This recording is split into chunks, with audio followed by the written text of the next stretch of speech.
কুরবানি কিভাবে আসলো জানেন? ইব্রাহিম আলাইহিস সালামকে আল্লাহ তাআলা স্বপ্নে দেখান, তোমার প্রিয়তম বস্তুকে কুরবানি করো।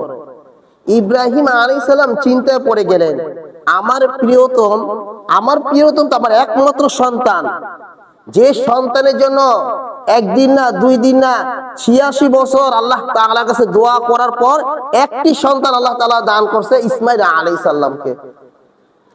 পরের দিন ইব্রাহিম আলাইহিস সালাম ইসমাইলের কাছে এসে বলে, ইসমাইল, আল্লাহ তাআলা আমাকে স্বপ্ন দেখিয়েছে আমি যেন আল্লাহর নামে তোমাকে কুরবানি করি। ইসমাইল তখন আপনাদের মতন ছোট। ইসমাইল আলাইহিস সালাম কি বলে জানেন? ইসমাইল আলাইহিস সালাম বলে, আব্বু, আল্লাহ আপনাকে আদেশ করেছে, আল্লাহ আপনাকে আল্লাহর নামে কুরবানি দিতে বলেছে, আপনি আল্লাহর হুকুম পালন করেন। আমি ইসমাইল প্রস্তুত। কেমন সন্তান! আমরা হলে কি করতাম? এই এলাকা ছেড়ে অন্য এলাকা পালিয়ে যেতাম। ইসমাইল আলাইহিস সালাম বলে, আব্বু, যখন আমাকে কুরবানি করবেন আমার হাত পা ভালো করে বেঁধে নিবেন।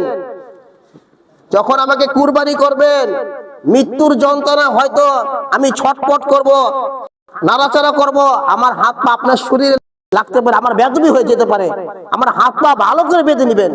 কেমন সন্তান! যখন নাকি ইব্রাহিম আলাইহিস সালাম কুরবানি দেওয়ার জন্য প্রস্তুতি নিলেন, বলতে শুরু করলেন, আল্লাহু আকবার, আল্লাহু আকবার। আকাশ থেকে আল্লাহর হুকুমে জিবরাইল আলাইহিস সালাম বলতে শুরু করলো, লা ইলাহা ইল্লাল্লাহ। বলতে বলতে ইসমাইল আলাইহিস সালামকে সরিয়ে দুম্বা শুইয়ে দিলেন, দুম্বা কুরবানি হয়ে গেল। ইসমাইল আলাইহিস সালাম পাশে থেকে বলে, আল্লাহু আকবার, আল্লাহু আকবার, ওয়ালিল্লাহিল হামদ। তারপর থেকে আমরা তাকবীরে তাশরীফ আমরা আমল করি। তারপর থেকে আমরা প্রতি বছরে কুরবানি করি।